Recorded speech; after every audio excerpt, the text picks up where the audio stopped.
And we have three stories. One is Tucker Carlson. One is breaking, look who just died. And another one is Pennsylvania school just suspended 500 students. So we got two quickies and a Tucker Carlson video. Tucker Carlson takes on Sean Mahoney and embarrasses him right on TV. Well, good evening and welcome to Tucker Carlson tonight.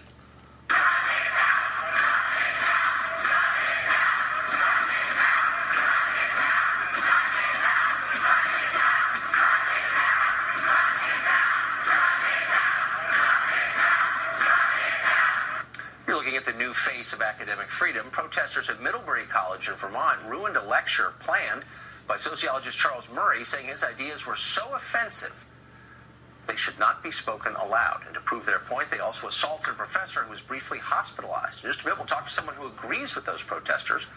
But first up tonight, President Trump is launching a fierce counterattack on the subject of Russia and Attorney General Jeff Sessions' meeting with the Russian ambassador, the now famous meeting. House Minority Leader Nancy Pelosi claimed she never met the ambassador, but then a picture emerged proving that, in fact, she had. You're looking at it now. Right. Another picture surfaced of Senate Minority Leader Chuck Schumer schmoozing with, of all people, Vladimir Putin. That's right. Well, today, President Trump tweeted this: "We should start an immediate investigation into Senator Schumer and his ties to Russia and Putin, a total hypocrite." The president later said this: "I hereby demand a second investigation after Schumer or Pelosi for her close ties to Russia and lying about it."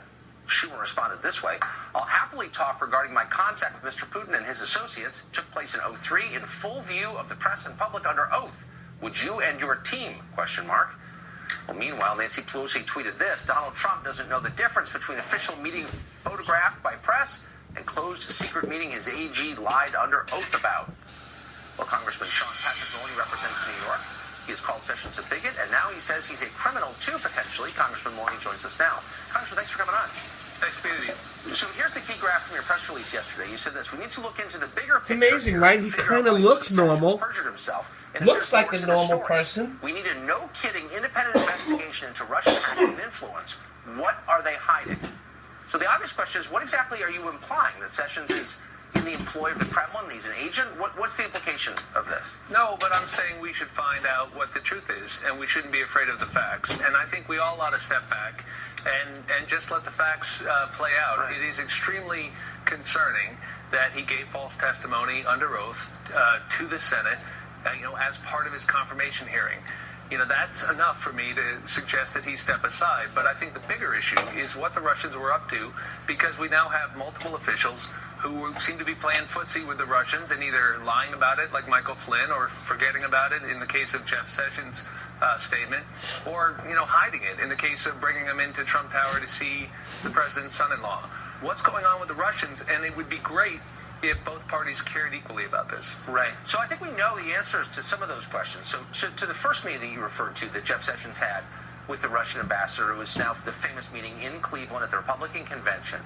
That meeting turned out to be set up actually by the Obama administration under a program run by the Obama State Department that brought in 100 different ambassadors to watch the convention in progress. And they brought to this event where Jeff Sessions was. The conference was an educational program for ambassadors.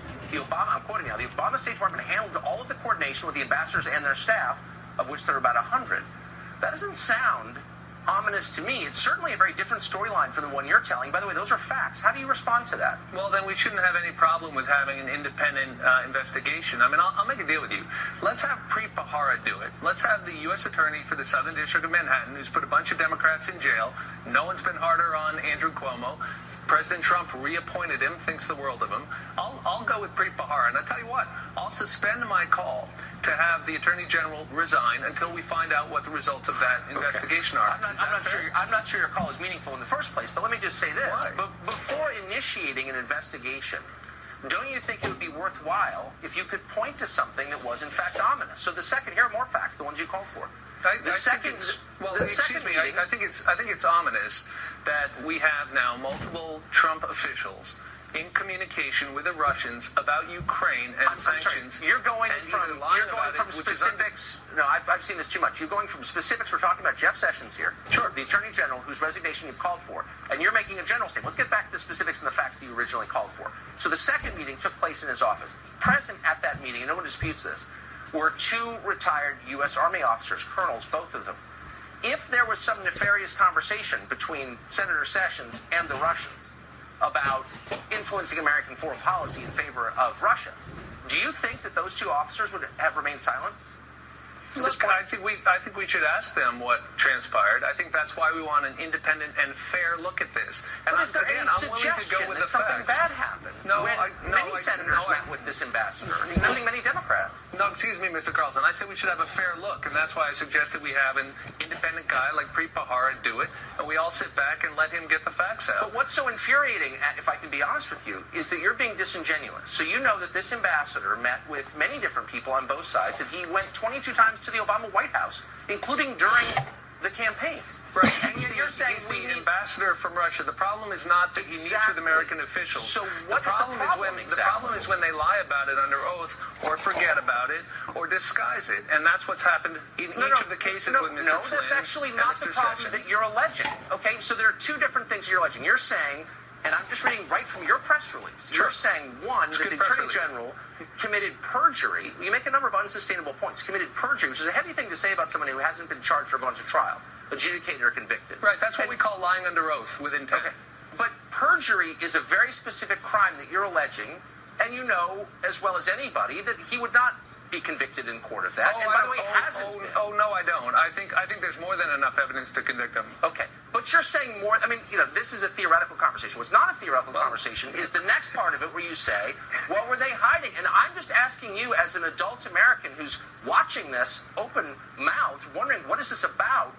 What are you alleging? Do you think that the Trump administration worked with the Russians to throw the election in favor of Trump over Hillary? Is that what you're like? What are you saying exactly? What I'm saying to you is that there is more than enough here that all Americans who care about our country should want to get to the bottom of it in the most fair way. And I think that the most fair way to do that is to find out why there was a systematic effort that we know existed to influence our elections. That's not in dispute, right, Tucker? I mean, you don't dispute the finding of the intelligence agencies. So we know the Russians were up to this. I dispute your characterization of it. Well, my characterization is we should find out the facts. I don't know why you dispute that. The facts are these. We can't point to a single instance where the Russians spoke to anyone affiliated with the Trump campaign that we know of about changing the outcome of the election. A. B. We can't point to a single data point that shows that Russian influence affected the outcome of the election. Am I missing something? I didn't say that, but I'm happy to let an independent investigation look at that. But I think what we do know is that they were intensely concerned about sanctions related to their activities in Ukraine. And the Attorney General admitted that they discussed that subject. Michael Flynn discussed that subject and then lied about it. That's more than enough for me to want to know more. So there's a lot of smoke here. Let's let an independent outside person like Preet Bharara, the U.S. Attorney in Manhattan, that the president just appointed, let's let him find out. How about that? If I said to you, people are saying, Congressman, that you've committed murder, and I'm not saying that you have, but I'm saying people are saying that. And you would say, well, there's no evidence that I've done anything like that. No, I know. People are saying all we need is to put Preet Bharara on the case, get forensic on you, and find out what the truth is. You would say that is an unfair slander against me because my God. There's no evidence that anything happened. I swear to you, I was thinking the same thing, but while trying to listen to them, in my head I'm going, say to him, you're a murderer. I don't care if we don't have proof. What if we said you were? And we need an investigation just to make sure. He said it. And he said it. Right to him. Well, if that's what I said, it might be undermined had I recently lied about it under oath.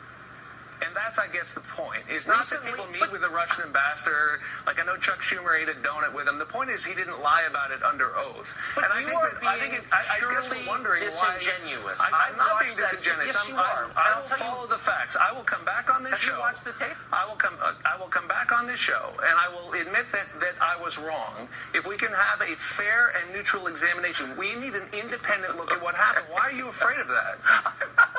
What I'm amazed by, there was a time when conservatives didn't laugh about the Russians trying to influence our country. When there was a time when Democrats were calling for war with countries on the basis of no evidence of wrongdoing. I'm not calling for war. You had two senators in your party yesterday We have an undisputed effort at the highest levels of the Russian government to influence our election. I take that seriously. Let me ask you an adult question, a nonpartisan question. I'm sorry? If you could just get off your talking points for 2 seconds. Sir, I'm just calling for an independent investigation. And I guess I'd be curious why you would oppose that. And I'll tell you why.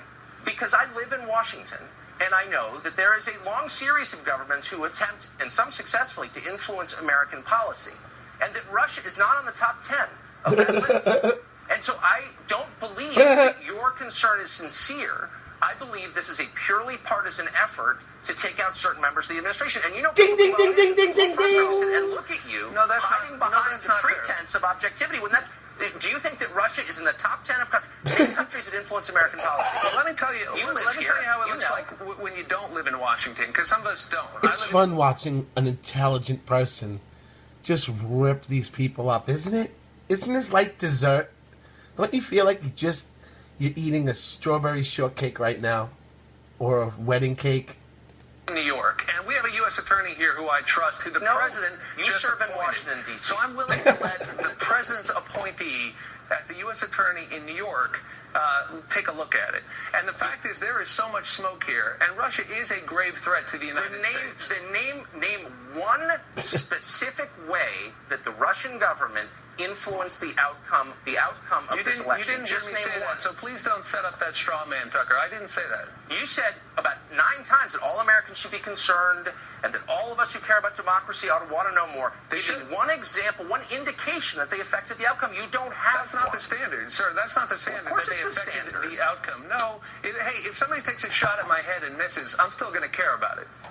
Then give me one example. I mean, look, you can Russia. agree. I'm not exactly what you're talking about. Do you believe that they broke into the voting machines? No. And affected the vote count? I don't know that there's any evidence of that, no. But I think that what there is evidence of, and it is not in dispute, Tucker, and I wish you'd take it a little bit more seriously. Look, I watched your interview. Say it. You would take it seriously, Congressman, and not make this into a purely partisan thing, which you clearly are doing. And it's embarrassing to your office that you are. If I could finish my sentence. I saw your interview with the Attorney General. I thought you did a good job of asking him tough questions and taking it seriously. What is not in dispute? And he gave me actual answers, unlike you. Excuse me. Don't raise the straw man of influencing the outcome, because I think you know that's a bridge too far. I know that the whole thing is a shabby charade. Influence the election, and that is not in dispute.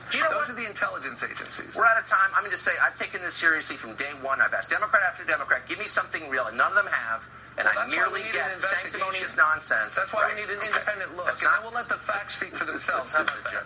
You're making it. Freaking idiot. That's what that guy is. All right. Let's get into this quickly. Breaking. Look who just died. Yes, it's Gilbert Baker, the artist behind the rainbow flag, which has become the iconic symbol of gay community, has just died at age 65. No, that's sad. BBC reported that San Francisco Chronicle said Mr. Baker died in his sleep at home in New York on Thursday night. He intentionally designed an 8-color flag in 1978 for the city's Gay Freedom Day, the precursor to the modern Pride Parade. The candlelight vigil is planned on Friday evening in San Francisco. Screenwriter Dustin Lance Black tweeted, "Rainbow Weep. Our world is far less colorful without you, my love. Gilbert Baker gave us the rainbow flag to unite us. Unite again." California State Scott Wiener and Mr. Baker's work helped define the modern LGBT movement. Rest in power, rest in peace, or rest in power. Gilbert, he said, Mr. Baker's original flag had 8 colors, 8 each representing a different aspect of humanity.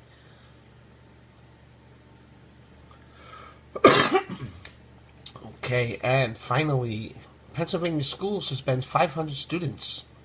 A principal at Harrisburg School in Pennsylvania has suspended nearly half of the students at the school as a part of a truancy crackdown.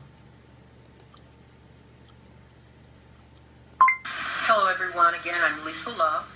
I am the new principal of Harrisburg High School, John Harris campus. And this meeting today is to, I'm sure, discuss the information that you've received that students are being suspended from school because of attendance. The problem I've noticed as principal here is that students are coming to school, but they're not going to classes when they get here. And I've been charged with the task of improving the culture and climate of our school, increasing student achievement, and improving accountability. And I am not able, along with my staff, I'm not able to do those things that will help students become college and career ready if they are not in the classrooms learning. And as we know, our primary focus here in the building is to make sure that we have engaging teaching and learning occurring every day. My plan was to at least give parents the opportunity to help me address the attendance issues with the students. Because many parents send their students to school or send their child to school, and they're thinking that they're going to class. But I need to reach out because of the enormous number of students who aren't going to class. I feel that I need to allow parents the opportunity to know that their students are coming to school, but they're not going to classes. They're skipping classes, they're cutting classes. If you're not in class, all you're here to do then is to wreak havoc upon the school and disrupt the work that we're trying to do here, and that's to focus on student achievement. All right.